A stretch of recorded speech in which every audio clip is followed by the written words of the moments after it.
Hey guys, welcome back to 100 Scariest Shorts. This is Paul and that's Hamp, and today we're interviewing Zachary Thurman on his popular horror short, Finley. We have Mr. Thurman here talking about Finley.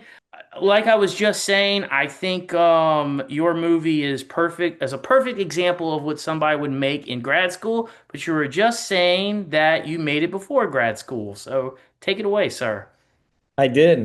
So I graduated from Georgia State with a film and pre-law degree, and my dad really wanted me to do pre-law and thought filmmaking wouldn't make any money or have any fans. And then I made Finley, and I made Finley in the hopes of getting into USC's grad film program. And then it went to festivals. My dad saw the reception at one of these festivals, I Horror Film Festival. And he was like, okay, you can skip law school. You can do this for a living. And so with that vote of confidence, I went forward with it. But really, Finley was I just really wanted to make a killer doll film, and I really wanted to make something super scary. And by happenstance, and this may be the question you were going to ask me, I had made a film that was super dark, and it was about a kid that was going to off himself with a toaster in the bathtub. And that was my like thesis film at USC or at GSU, sorry, at Georgia State. And I made it. I thought it was great, and I thought the punchline at the end was so funny that it was because his pizza was late. And we were sitting in a cinema watching it, and everybody was laughing when this kid was about to kill himself, and I was trying to figure out why. And then I realized, man, the toaster is not plugged in. And so everybody was laughing at my expense. And when I got up there to talk about it later and everybody was howling about it, I totally lied. And I was like, oh yeah, I knew what I was doing. It was supposed to be unplugged. And that's where Finley's story started, where it was like I was about to do this super scary doll movie, and it would have been just the same as everything else. But then I realized, wait a second, what if he is a screw up just like me? So hence, I guess Finley's kind of me in this situation. So no, the question I was going to ask you. So I teach at LSU, and Okay. I had a student named Finley Thurman. She said Oh, no, you did not. I was going to ask you if you had a Finley Thurman. that's how I know about your short. Is Finley Thurman told me about it, and Yeah. she claimed that it was named after her. And I watched the movie, and I was like, oh, I'm gonna have to ask that question. Like I remember that distinctly, her telling me that. I mean, it's a half truth. It's kind of there. Finley's my cousin. She's lovely. She's awesome. So cool that you know her. But Finley is a family name, and so my dad's middle name is Finley. Uh, my uncle named his daughter Finley, and so it was just a family name where it was like, what do I call this character? And it was like, Finley. And so, yes, it's named after Finley, but also it's named after all the other Finleys that came before that Finley, you know? That's cool. I mean, but yeah, but that's how I know about the film, and that's how That's it got awesome. on my radar. She was very proud of it, and she got me to watch it, and I can remember talking to her about it. I was like, yeah, that was really solid. I Well, really. maybe cut this portion of the interview so she doesn't know that it's not it's off the record. Why don't It's you say, awesome. oh yeah, it's all about her, and we'll keep that portion. Yeah, yeah. Yeah. You might be the first person to tell me that their parents said, "Okay, you can go into film for any reason." Yeah, I'm still debating if he made the right decision, but it was really one of those things where it was a packed house that night, and Finley played really well.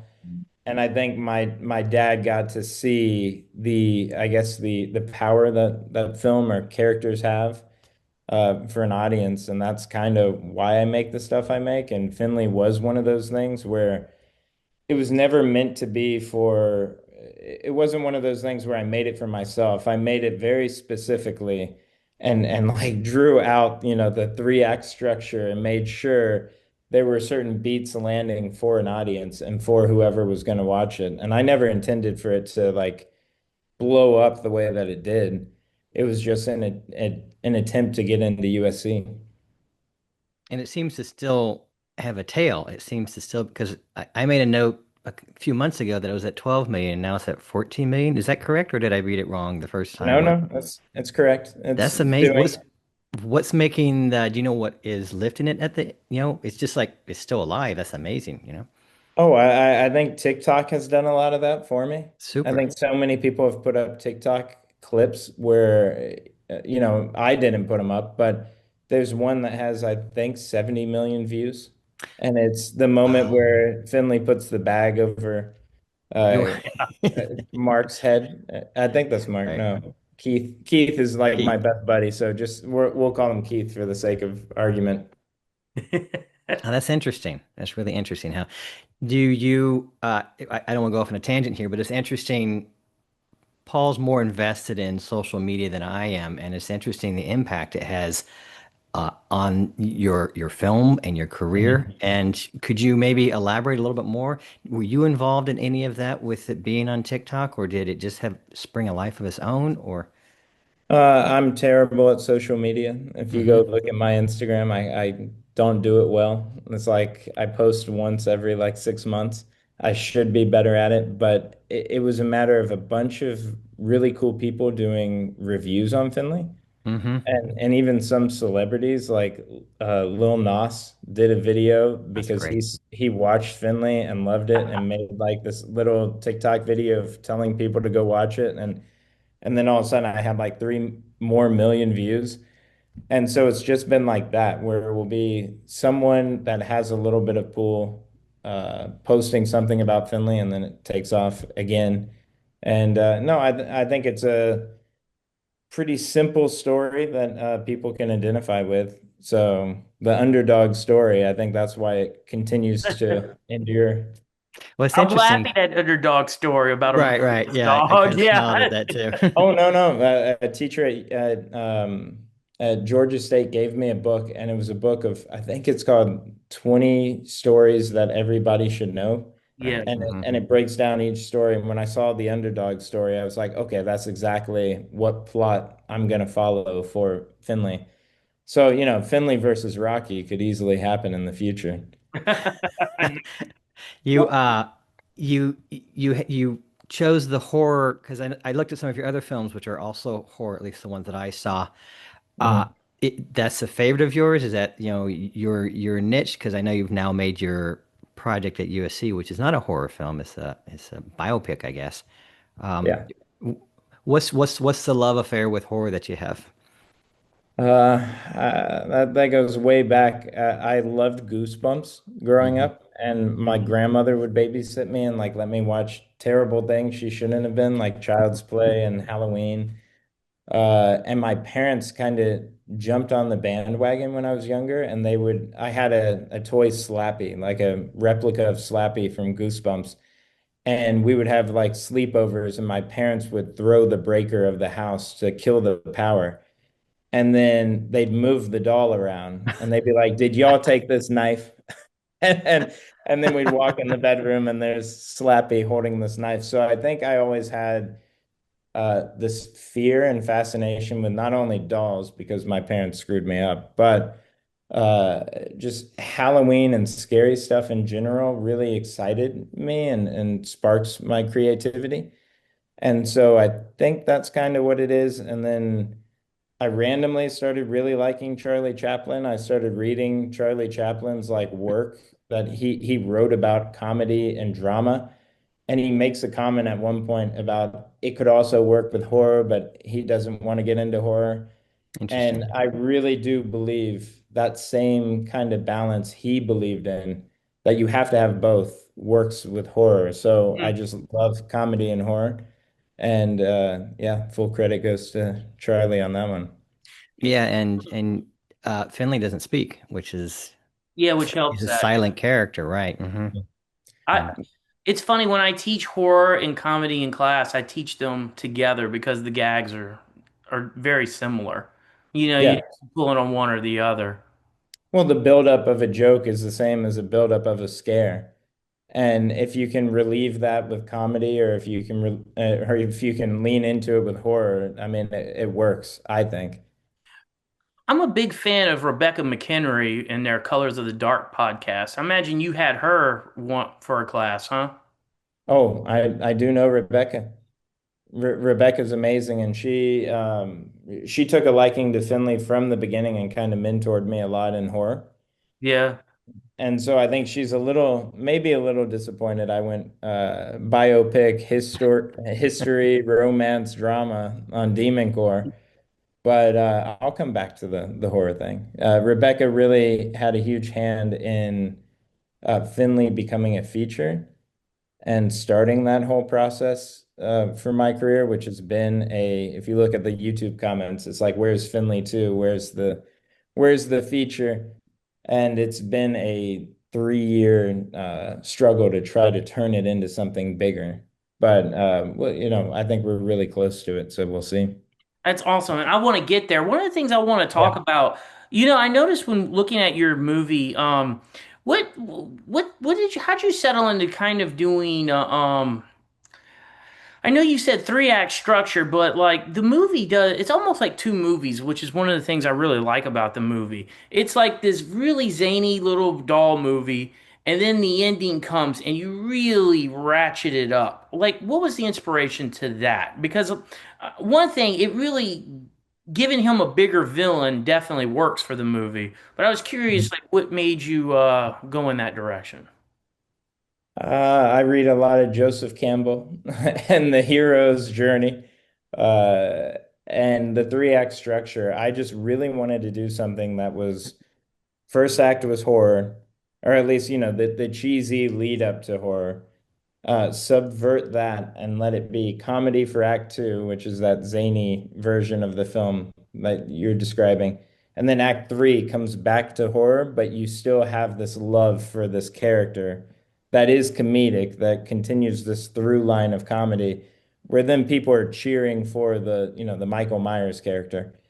And so I think that's just always how I wanted to do it. I don't think there's really a I guess, you kind of root for Chucky in a weird way because you've liked him over the years with all the buildup and zeitgeist around that character. But if you go back to the original, he's evil. You shouldn't like him. No, But I absolutely. wanted to do a doll movie where you did like him and you felt sorry for him because in real life you would kick the doll. There is no real life scenario where Chucky wins. I don't think. So I think it had to be. I guess Home Alone would be another one that was a big reference.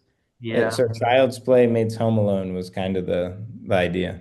No, I see that very clearly. Yeah, definitely Child's Play. Yeah, I see that. Can you talk a little bit about, like, I've read your some of your interviews, and you talked a lot about how you made it. Can you talk about the days that came after production? Because that's one of the things I find admirable about you as a filmmaker.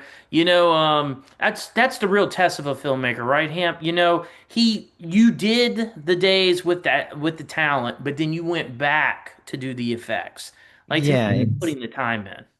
and we've also noticed the pattern that you guys, when I say you guys, I mean films that seem to be successful that we're watching in shorts, you wear a lot of hats. So your skill set is more than just writing or just directing, but you're also, I think, your own cinematographer on this, and you did a Mhm. lot of the effects like the green screen and stuff like that.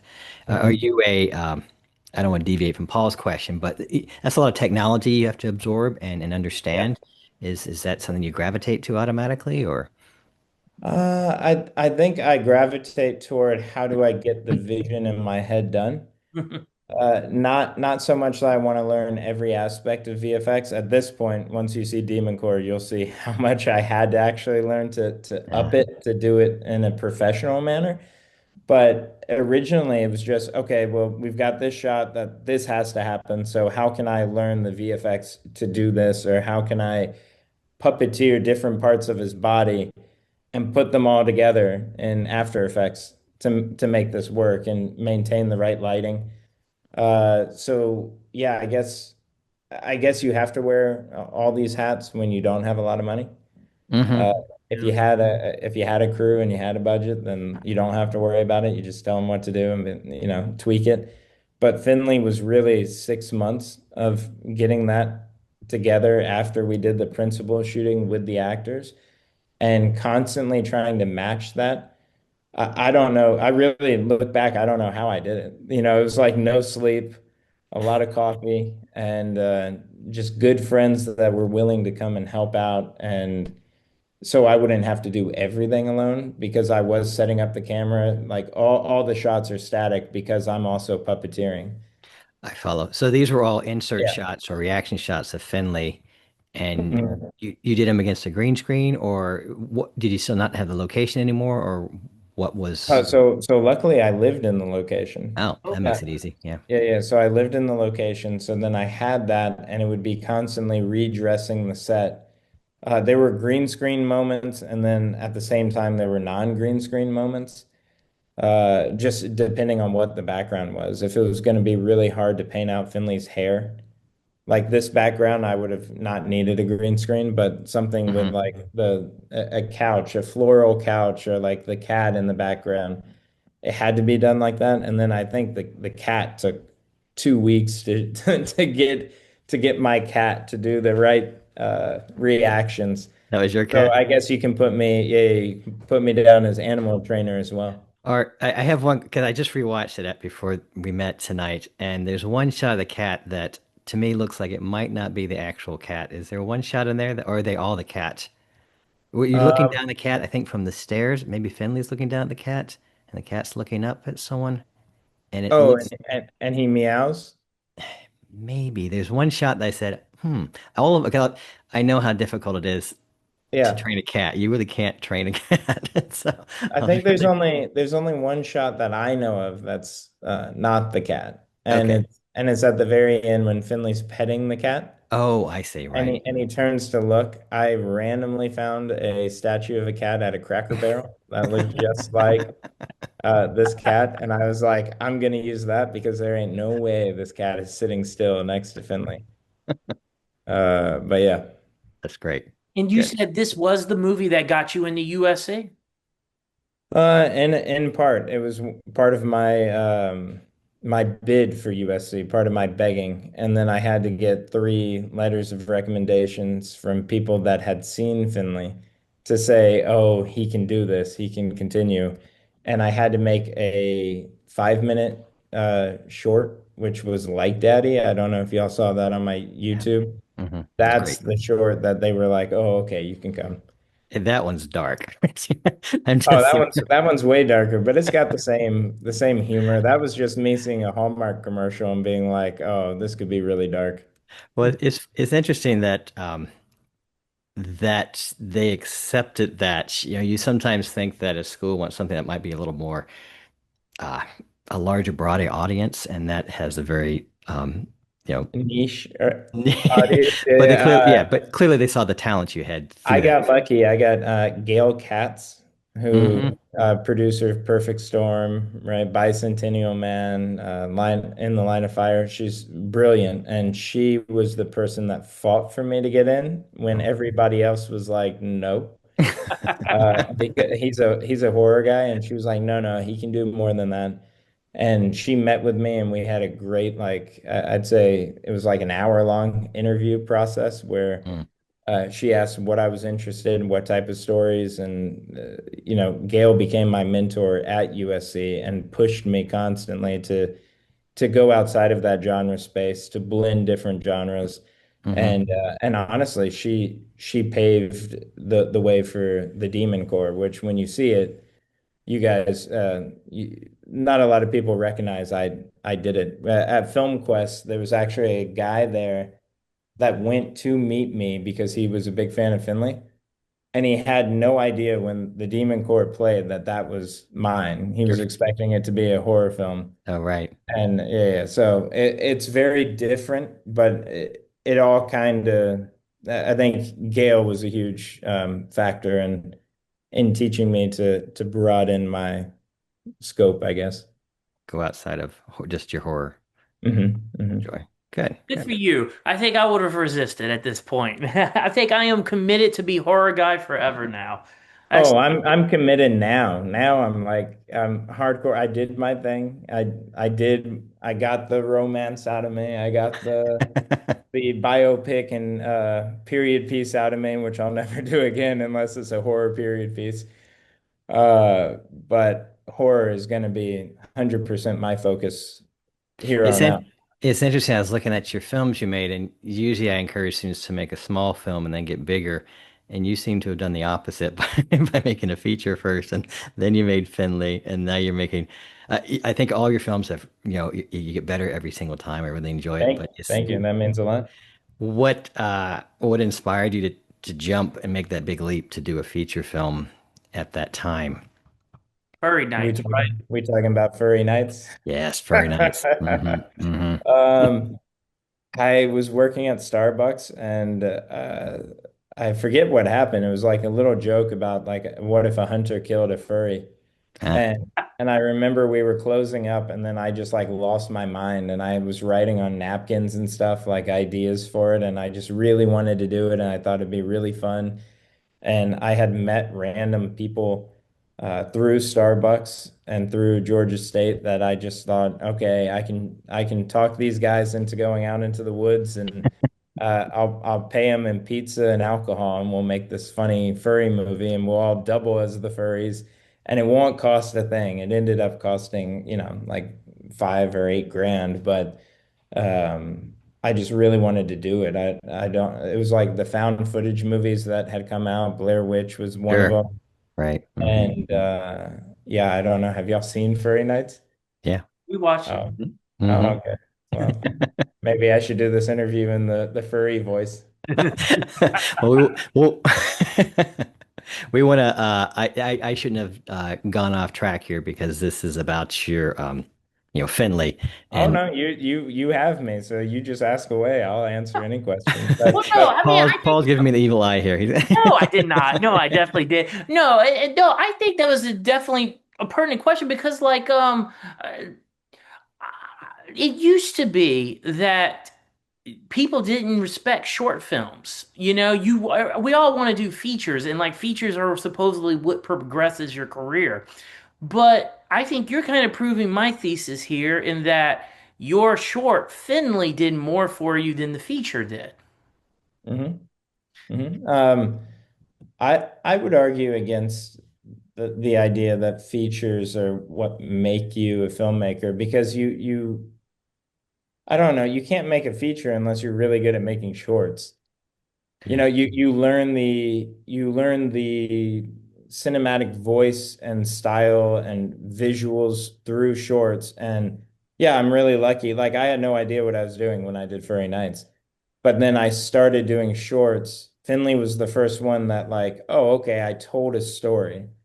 And it is a story, and it's a complete story that's bit me in the ass multiple times because when you go to pitch it as a feature, they're like, well, you told the story. Yeah, And interesting. so what I'm learning, at least throughout my career, was I really like telling stories. Shorts are perfect, kind of incubators to tell stories that could be a feature. But at the end of the day, if you wanted to get a short picked up as a feature, they kind of want you to have it not tell the whole story and just give you a little taste of what it could be. But I don't like that. I think shorts are prestigious on their own. I'd rather watch a block of 6 shorts than one feature. That's just me, though. Unless it's like Lord of the Rings, then I'm picking Lord of the Rings. But The extended version, right? keep talking. I'm turning on a light because this is getting dark in here. That's all right. No worries. So you bring up a good a point that Hamp and I have been debating throughout the course of this project is why do some shorts lead to a feature career and why others don't? I hadn't considered that an incomplete short does you more than a complete short. That's an interesting aspect that I hadn't Yeah, considered. at least from my point of view and all the meetings I've had with people that have picked up shorts, like Parker Finn is a friend of mine who did Smile. And his original short was genius. I don't know if you've seen it, Laura. Laura hasn't slept, I Yeah. have. but it Hmm. doesn't tell the whole story. It's very incomplete in the sense of it tells a story, but it kind of leaves you hanging where, what happened to this girl? Why does she have this thing? Why is she seeing the guy smiling?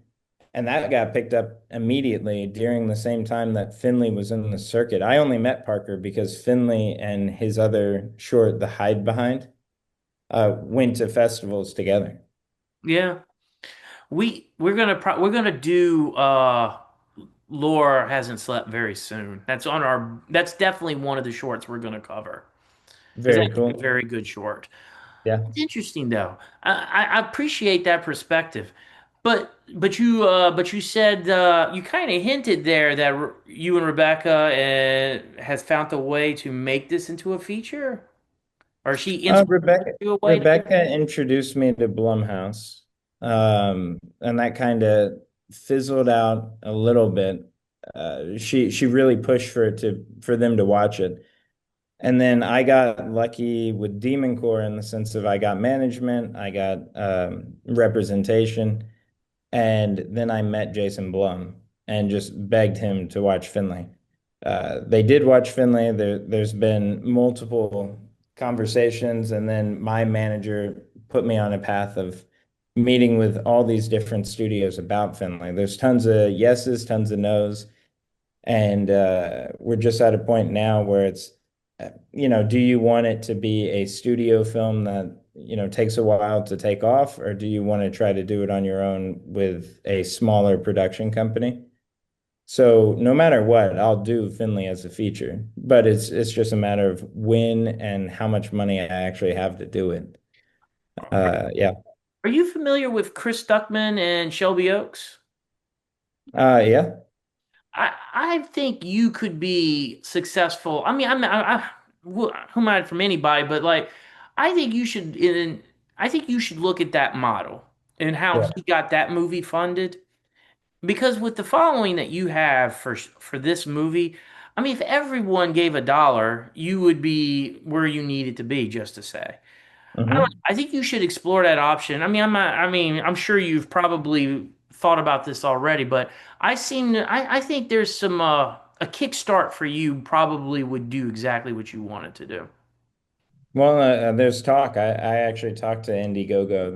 They were willing to promote Finley because they saw that I was contemplating it, and someone reached out from Indiegogo's team. And maybe that's the case. I'd love to do it and be an inspiration to fellow filmmakers that don't want to go the studio route because that is tough to learn. A lot of ins and outs and a lot of politics at play.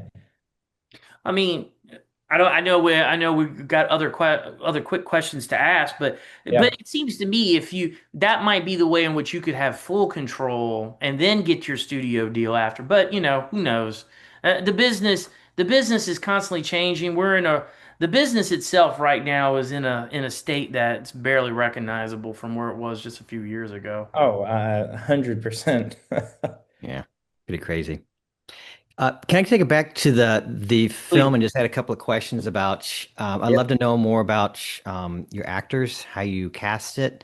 It seems like you work with the lead male actor on other projects beforehand. Is that correct? Did I understand Yeah. that correctly? Keith was like my best friend. I met him at Starbucks. Working at Starbucks, and he just wanted to be an actor, and he did Furry Nights, and he was my right hand man, like willing to do anything. Obviously you saw Furry Nights, so him getting beat in freezing water, all because he saw The Revenant and decided he wanted to be like Leo. That was all legit, that we were actually hitting him with a rubber crowbar, and he was like, "No, no, hit me hard." That's amazing, isn't it? Yeah. Yeah, yeah. So that's how I knew Keith, and Keith, fell in love with Finley. Brooke, who plays Alex in the film, she came from like high school. I knew her from high school, and she was doing a lot of modeling stuff in Atlanta, and constantly was asking, "When can we work together?" And it was like, okay, I've got this. Yeah, I don't want to say dumb blonde part, but I've got this I've got this part that you'd be perfect for.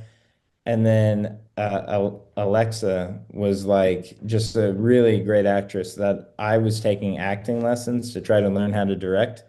So I worked with her, and then I was like, could you please come and do this thing for a week?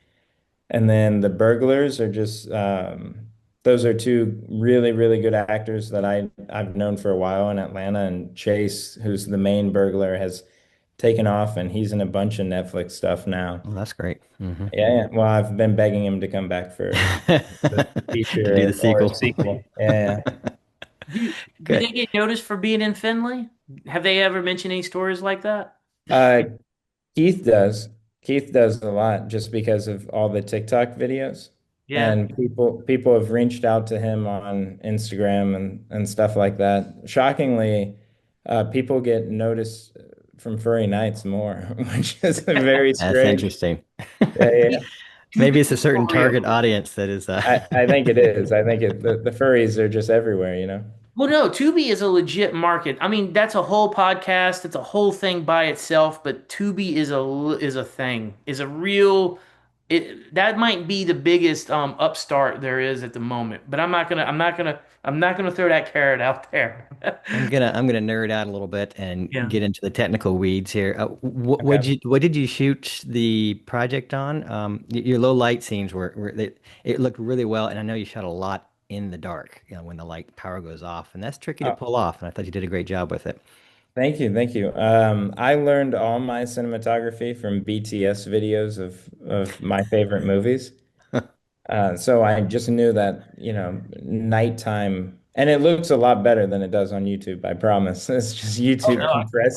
Right. compresses it like crazy, but uh, nighttime has to be well lit, high high exposure in a lot of ways, and then bring it down in post. Mm-hmm. Finley was shot on a red.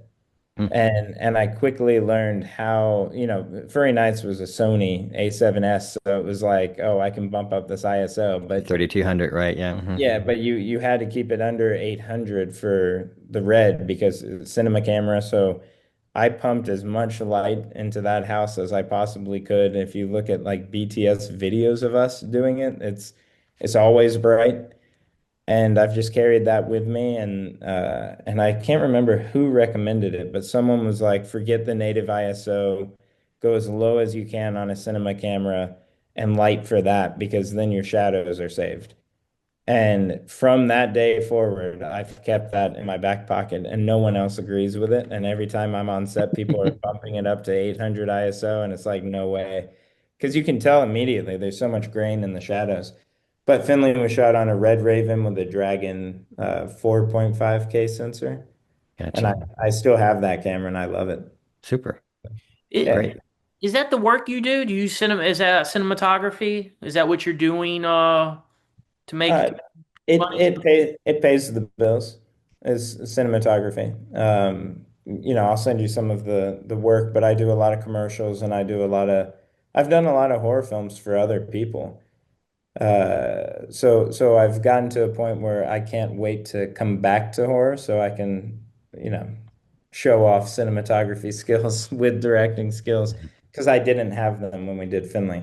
I just kind of knew what I was doing. Oh, I thought you had some great shots. I was just telling Thank you. Paul before you came on, there's the one where the two girls are pulled.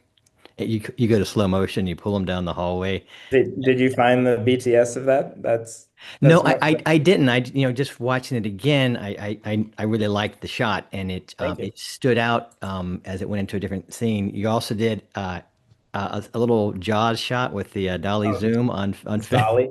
Yeah, yeah. on Finley. I thought that cracked me up when I saw that. It was Well, like, the zoom on Finley took probably the longest of any shot because we were trying to puppeteer him and have two people on a zoom lens, pulling it is so focus. complicated. Every student wants to do it until they realize how complicated it is. Well, once you have like, now at least when you have a first AC or you have, a fizz or anything like that, it's way easier. But back then, that was not a cinema lens, that was a Mm, Sigma art lens. So it was like, yeah. the little rubber. So it really was two people trying not to Hmm. bounce the Dana dolly moving forward. I don't even think it was a Dana dolly. I think it was just a, wheels on the tripod legs, and we were just pushing it and hoping it worked every time. Sure. Sure. But that shot upstairs was out of necessity, and it was like the burglars had to leave, and they were like, "We can't do multiple shots," and I was gonna do multiple slow motion shots, and it was like, F it. Let me go backwards down the hallway and see if I can't get both in one. And I think we did it twice, and it worked out great. And I was like, "Oh, this is my favorite shot." It's crazy how that works out, isn't it? You know, you have this planned and you can't do it, so you do this, and suddenly, look at that, you Mhm. know.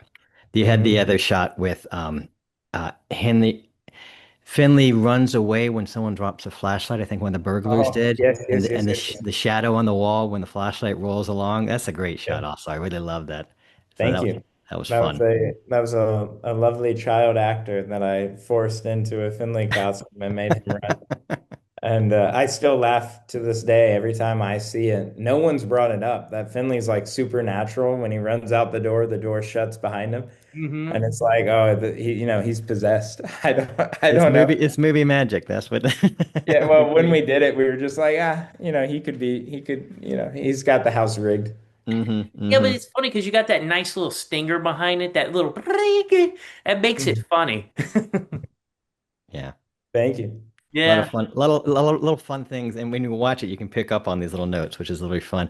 When I watched it one more time, I was he looks at his reflection in the knife, and that is that his actual reflection, or did you CGI that in onto the knife? Actual reflection, the original shot, I remember looking at it.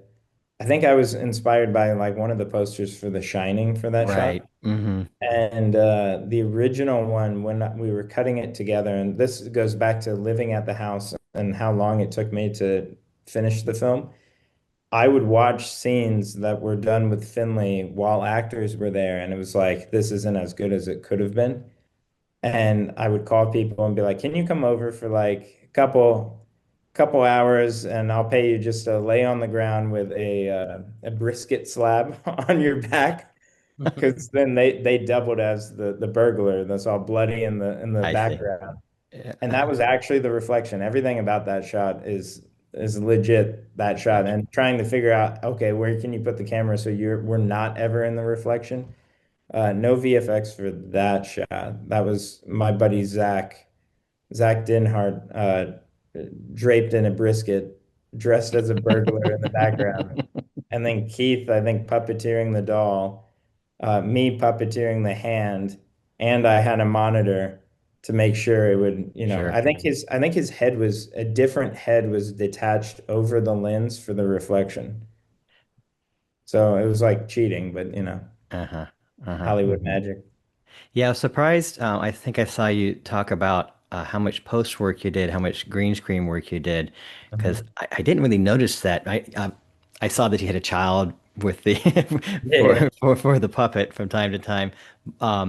Is it that much that elaborate your green screen that you used in it? I mean, you did a great job because I didn't pick up on much of that at all. I mean, pretty elaborate, and thank you. It's almost every shot with Finley by himself, unless it's, him standing at the end of the hallway, him running, uh, uh, him opening packages, him doing anything that involves both hands is all green screen. Okay. Interesting. Or Because him even standing. Yeah. you had little sticks on his hands. Is that what was going on, or you had to No, cut this I, out? Or I was kind of solo at that point. So I was puppeteering each hand on their own in front of a green screen, then combining it to a torso, and then wow, and then puppeteering the head and matching the lighting from the beginning. So it was a lot of work to make it work. Practically, my favorite shot of the whole thing is when Finley runs around the corner thinking he killed one of them, Yeah. I love that because shot. that's me on a skateboard, pushing along, trying to make him bounce and connecting his head to his body with a spring so it would seem like, excited. And then Keith is also on the skateboard, I think, with the camera going backwards. So it was so dramatic to do, but it comes off as such a fun moment. that's neat. Man, Great. just listening to this, I mean, so what took longer, the feature film Furry Nights or this or Finley? I think Finley took longer overall, but like Furry Nights was kind of a whenever people were available and we went out there and shot Yeah. it. And this was like actually I think every day for like I'd say it was around 90 days, over 90 days, but it was every day, all day, over 12-hour days of working on Finley, trying to make this thing happen with no budget and just creativity. And it's really something that I don't know I could pull off today. Like, yeah, I could put that much work in to something directing or writing or cinematography, but Finley was an insane fun time, and I was much younger, and I was excited to do it. Well, just hearing that, it sounded like you did film school before you actually did film school. 100%. Not to knock USC, but Finley was probably a better learning platform overall for the technical side of filmmaking. But USC was better for all the politics, the connections, learning how to collaborate with people and learning how to work on a crew. I had no idea how to do that. I was, Yeah, I'd love to have you elaborate on that because you were almost a one-man band on Finley, and now you've gone to film school where you have a crew. And yeah.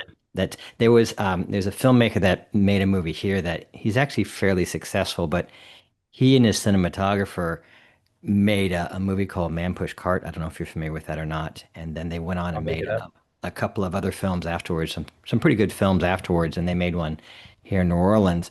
And I had some students work on the film, and they said that the filmmakers are so used to working as a pair, a director, cinematographer, that the crew just stood around and didn't do much.